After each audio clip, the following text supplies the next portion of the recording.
आपको न्यूज़ बता देता हूँ कि जापान के अंदर में किस तरीके की न्यूज़ अभी 2-3 दिन पहले आई थी।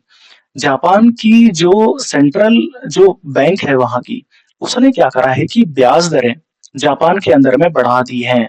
तो ये जो जो इंटरेस्ट रेट्स हैं, उन इंटरेस्ट रेट्स के अंदर में हाइक जो है कर दिया गया है। तो वहाँ का जो सेंट्रल बैंक है, उसने जब वहाँ की ब्याज दरें बढ़ा दी 0.00% से लेकर 0.02%, तो उसकी वजह से जो है इतना बड़ा डाउनफॉल आपको जो है देखने को नज़र आ रहा है। अब मैं आपको थोड़ा-सा समझाने की कोशिश करता हूँ कि जापान की ब्याज दरें बढ़ाने से आप पर इतना असर क्यों हो रहा है। पहली बात तो आप ये समझिए कि ब्याज दरों का यहाँ पर मतलब क्या है?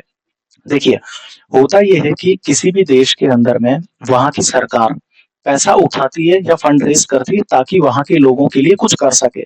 चाहे इन्वेस्टमेंट्स के लिए, चाहे वहाँ के लोकल लोगों के लिए कुछ कर सके, तो वहाँ की गवर्नमेंट को फंड उठाने की ज़रूरत पड़ती है। फंड रेज़ करने के लिए हर देश की सरकार बॉन्ड्स इश्यू करती है, हमारे भारत में भी इश्यू करती है और उसके अगेंस्ट में एक ब्याज जो है दिया जाता है। जैसे अगर मैंने बॉन्ड्स खरीद लिए, तो वहाँ की सरकार है वो मुझे जो है ब्याज देगी। तो ऐसे में क्या होता है कि भारत के अंदर में भी जब बॉन्ड्स इश्यू किए जाते हैं तो उसके अगेंस्ट में ब्याज वहाँ की सरकार देती है। तो आम तौर पर म्यूचुअल फंड्स इनमें इन्वेस्टमेंट्स करते हैं। अब होता ये है कि जापान के अंदर में भी सेम यही चीज़ होती है कि जापान की सरकार फंड रेज़ करने के लिए बॉन्ड्स इश्यू करती है।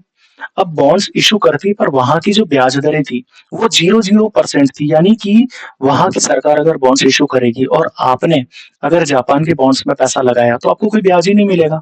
नतीजा ये था कि वहाँ की सरकार फंड रेज़ कर ही नहीं पा रही थी और वहाँ की सरकार को ज़रूरत थी भी नहीं। बट अब हुआ ये है कि जापान के अंदर में ब्याज दरें बढ़ गई और वहाँ की सरकार को पैसे की ज़रूरत आन पड़ी खींचने की। तो ऐसे में वहाँ की सरकार ने क्या है कि अब ब्याज दरें बढ़ा दी। कितनी बढ़ा दी? 0.00% टू 0.02%। नतीजा ये हो गया कि वहाँ की सरकार यानी जापान की सरकार अब अपने बॉन्ड्स के अगेंस्ट में जो है ब्याज देने को तैयार है। तो यहाँ के जो इन्वेस्टमेंट्स थे, वो यहाँ के बॉन्ड्स को छोड़कर जो पहले फॉरेन इन्वेस्टमेंट्स करके जो देश के बाहर पैसा लेकर के जा रहे थे, वो लोग क्या कर रहे हैं कि उस पैसे को खींच के वापस विदेशों से आपके जो है जापान के अंदर में वापस लेकर के आ रहे हैं। तो पहले क्या हो रहा था?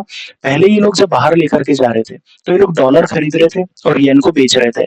नतीजा ये था कि अब 2024 से आप काफ़ी ज़्यादा जो है तेज़ी यूएस डॉलर के अंदर में देख रहे थे। आप ये देख सकते हैं कि 140 का येन था आपका 162 हो गया था।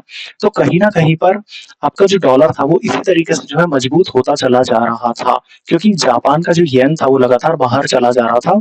क्यों? क्योंकि येन के अंदर में बिकवाली हो रही थी।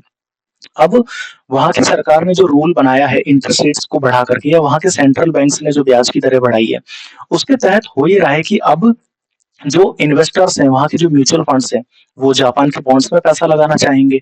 तो वो क्या कर रहे हैं कि दुनिया भर के बाज़ारों से इस पैसे को निकाल रहे हैं बेच-बेच करके। तो ऐसे में जब जापान में ये जो करेंसी जाएगी, तो ऑब्वियसली वापस से वो लोग येन खरीदेंगे और डॉलर को बेचेंगे।